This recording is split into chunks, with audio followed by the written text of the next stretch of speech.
All right, it's about that time. Month 7 update. Off the top, unfortunately, this month didn't go how I planned it. I recall at the end of month 6, I was saying that I was going to make so much progress moving forward. I was going to dial it in and end off the summer well.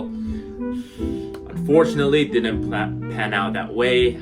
Got a little bit lazy in terms of counting my calories. And especially coming off of month 6 where I had like 2 deload weeks and was not making progress in any way. I was sort of expecting myself to really bounce back strong. And although it did make some progress, not as much as I wanted. And because of that, a little bit disappointed. But recently have been able to really dial it in this past week and break through some new strength and weight plateaus.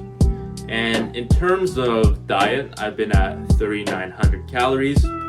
But like I mentioned in my last video, because my mom's doing all the cooking while I'm living at home, I'm not counting my calories as precisely and sort of just eyeballing things. And that's always very troubling when you're trying to track your calories to make that weight gain.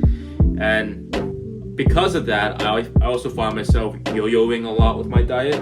So, on a day where there's lots of good food, I might eat a lot, upwards of 4,000 calories. And on days where there's not too much food or I'm just super full from the previous day, I'll only eat like 3,200, thinking that it'll average out over the week. But because there's such a big fluctuation in the individual days, I just end up not hitting my calorie goals and not gaining weight. So that's something I learned about sort of my eating habits this month, and I'm really going to take forward and be mindful of moving forward. So if you look at my weight gain for the month, it literally looks like a yo-yo. So on one week, I'll eat, more calories than I need. And because of that, I'll be super full and I won't eat as much next week. And then I'll see my weight drop and then focus on eating more. Really a bad cycle to be in. And it's better just to be consistent every single day instead of yo-yoing up and down. So next we have my weight since I started tracking, and I really love this graph because it shows me when I'm starting to stray off course, as well as how far I've come and not to get too demotivated by short-term obstacles. For example, week 24 Oliver is pissed at week 28 Oliver, but week 1 Oliver is really proud of week 28 Oliver, and that really gives me more motivation and more perspective to keep on going forward. So next we have no pump progress pics. Left is month 1, right is this month, and to be honest, doesn't look like there's much progress in the span of 7 months, if I'm being completely frank. But I am getting stronger, I am gaining weight. I'm just gonna trust the process, and I know during a bulk, the excess fat you put on covers a lot of the definition you should have. So I'm just gonna put my head down, trust the process, keep grinding it in the gym. Now there's 2 videos side by side with my pump. Difference is a little bit more noticeable in the right one. But I don't know, for 7 months, I feel like the change should be more drastic. Could be my standards are skewed from social media. I'm not training hard enough. Bad genetics. Who knows? But best I can do is keep being consistent and improving and being better than I was the day before. As you know, at the end of the day, that's all you can do. Alright, so that's a wrap for month 7.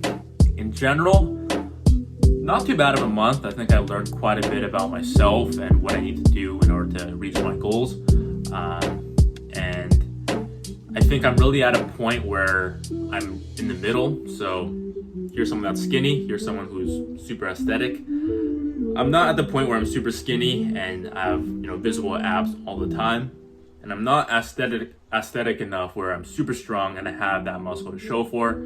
Kind of in the middle where I'm gaining quite a bit of weight, but not to the point where I can really show it off. And I think in order to sculpt, you have to build. And to build, that means getting stronger, eating more, focusing on that weight gain, and making sure most of it is muscle is the way to go. And once you're at a point where you have that foundation of muscle, then you can cut and sculpt and sort of be aesthetic, and that's my goal.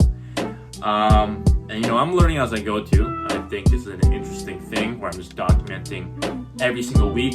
So if I fail, whatever. But if I succeed, it's gonna be really cool to see, what sort of tweaks I make along the way to get to where I want to be. So to end this video off, I just want to leave with a quote that has sort of resonated with me more recently, and that is, compare yourself with others, but only compete with yourself. And I think this is powerful just to apply to life in general. If you see someone that has achieved something that you want or a high level of success, you want to be able to see that as possible, and that motivates you, and in turn compete with yourself to achieve that goal. And as long as you're progressing every day and you're being better than you were in the past, you're golden. And I think the key really lies in progress, and that's the fun part, which is the journey.